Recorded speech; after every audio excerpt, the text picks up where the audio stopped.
here to present the keynote address on the importance of just energy transition at JTFA 2022. Please join me in welcoming Peter Govindasamy. Peter, the floor is yours. Thank you, Niti, for that kind introduction. And it's a privilege for me to have the opportunity to make the keynote address in this August forum in Asia session. I'm speaking in my capacity as the chairman of the Katowice Committee on Impact of Implementation of Response Measures. Let me begin with 3 facts on the ground pertaining to the double impact of energy transition. I'd just like to invite everyone to underline the words double impact. First, countries are facing the impacts from climate change itself. Rising temperatures, greater acidification of the oceans, increasing sea levels are some impacts that we are seeing and hearing about today. For many small island states, climate change is existential. Science dictates urgent action. The Glasgow Climate Pact has indicated that limiting global warming to 1.5 degrees requires rapid, deep, and sustained reductions in global greenhouse gas emissions. Global carbon dioxide emissions has to be reduced by 45% by 2030 relative to 2010 levels. Second, countries are also experiencing the economic and social impacts from mitigation measures adopted to respond to climate change. Such impacts will first be felt within the countries adopting the mitigation measures. Trade-related mitigation measures such as carbon border adjustments and carbon footprint standards might also have cross-border implications. The more ambitious the mitigation measures, the more pronounced the domestic and cross-border impacts will be. That leads to my third point. At Glasgow COP26, ministers noted that the transition towards net zero will affect most acutely those workforces in sectors, cities, and regions relying on carbon-intensive industries and production. Convention Article 4.10, which was adopted 30 years ago in Rio, requires that parties shall take into consideration the situation of parties that are dependent on the production or consumption of fossil fuels for which they have serious difficulties in switching to alternatives. The 3 facts on the ground, which I just highlighted, reinforces an important but obvious point that decarbonization efforts have significant multifaceted implications. Hence, as parties collaboratively seek to combat climate change through more ambitious mitigation measures, there must be commensurate efforts to address the economic and social impacts of mitigation measures. In other words, there must be concerted efforts to maximize the positive impacts from the transition to a green economy and to minimize or negate the adverse impacts. This involves efforts to support workforces in sectors, cities, and regions relying on carbon-intensive industries and production. These actions are related and need to be tackled in tandem and with similar intensity to foster just energy transition. So the question is, what is just energy transition? The notion of just transition has been very much discussed and debated for many years at the UNFCCC in the context of think tanks and other international organizations. But what exactly is just transition? There is no universally accepted definition of just transition. Perhaps the best known description of just transition is that by the ILO. The ILO describes just transition as greening the economy in a way that is fair and inclusive as possible to everyone concerned, creating decent work opportunities and leaving no one behind. The Paris Agreement requires parties to take into account the imperatives of a just transition of the workforce and the creation of decent work and quality jobs in accordance with nationally defined development priorities. Just transition is therefore an encompassing term. In the real world, just transition considerations are multifaceted. The issue can be approached from various angles, so we need to unpack. First, just transition has sustainable development triangular dimensions. It encompasses environmental sustainability facets, entails economic development and competitiveness aspects and as social angles. Second, just transition embodies the notion of fairness and inclusiveness. Third, just transitions call for the creation of decent work opportunities and quality jobs. Fourth, just transition envisions the imperative of not leaving anyone behind. We are all familiar with the African proverb, if we want to go far, we must journey together. Fifth, just transition must be in sync with nationally defined development priorities. There is no one-size-fits-all approach. Neither is there a silver bullet answer. So what are some impacts associated with just transition? Just transition has been extensively discussed, including in the KCI.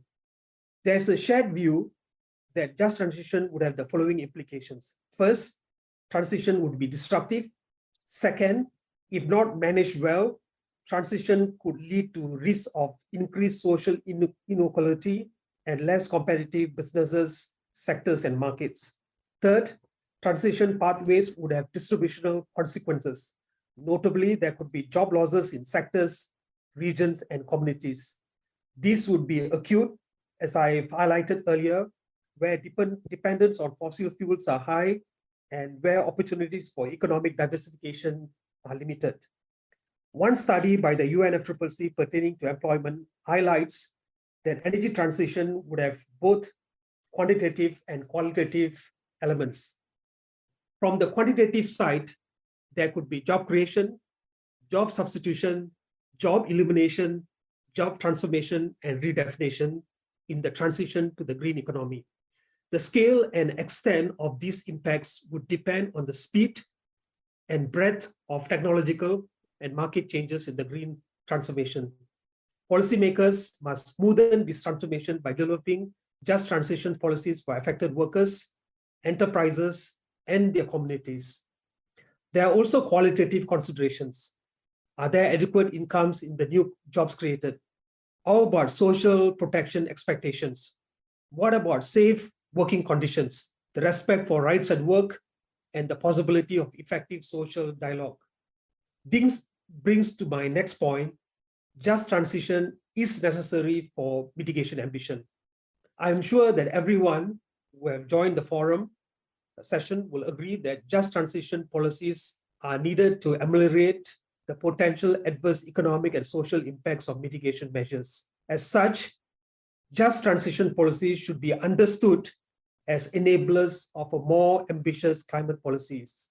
I repeat, just transition policies should be understood as enablers of a more ambitious climate policy. Countries pursue multiple national goals.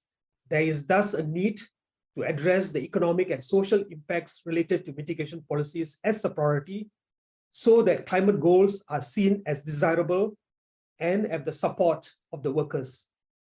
Let me now move to my next section. Let me highlight 5 elements, by no means exhaustive, which in my view are important to facilitate just transition. First, climate actions must continue to be based on the principle of national circumstances of individual countries, and they should be in accordance with nationally defined development priorities. No two countries are alike. Countries have different geographical, resource, and energy endowment.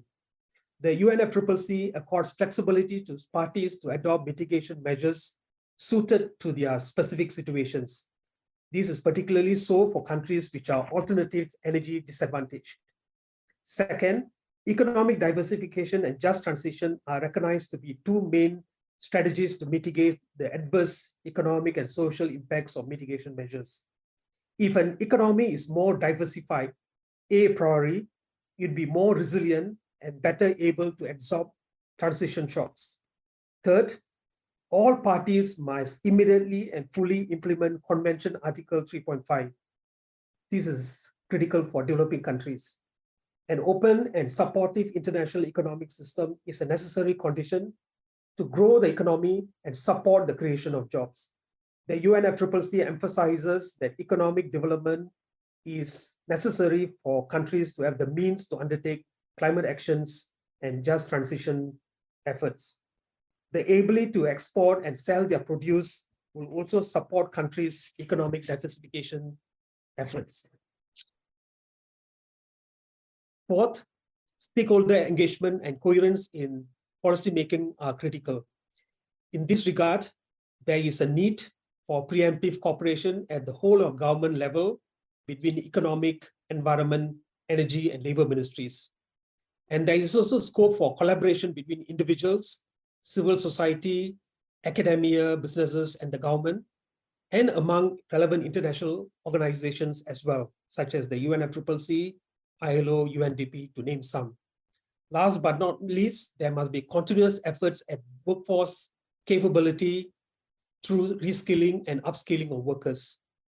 This is needed for workers to seize opportunities in a green economy, combat climate change through the implementation of their country's NDCs, and to address the economic and social impacts of mitigation measures in a coherent manner, consistent with the national development plans. So that brings to my next section. It is imperative that countries, particularly developing countries, are equipped with the individual, institutional, and systemic capacities to implement climate-friendly measures that are aligned with their NDCs.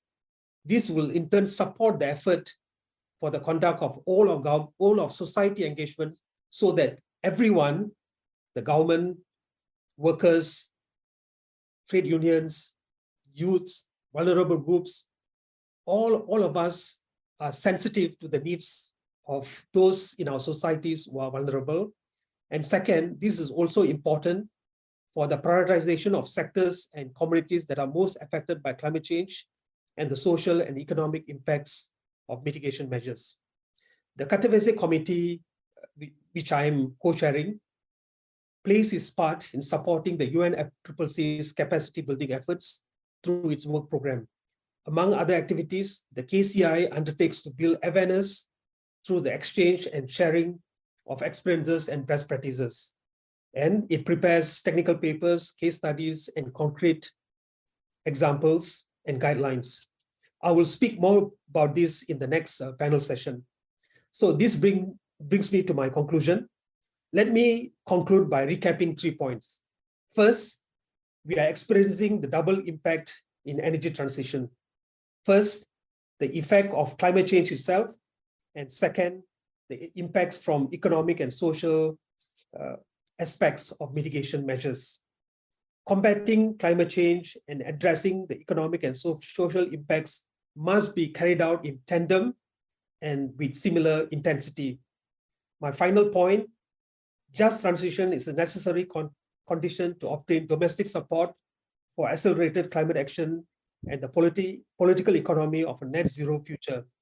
In this regard, even as the KCI considers just transition in its work program, just transition must be mainstream across the Paris Agreement. It must be in the left, right, and center of the global efforts to tackle climate change. Thank you for your kind attention.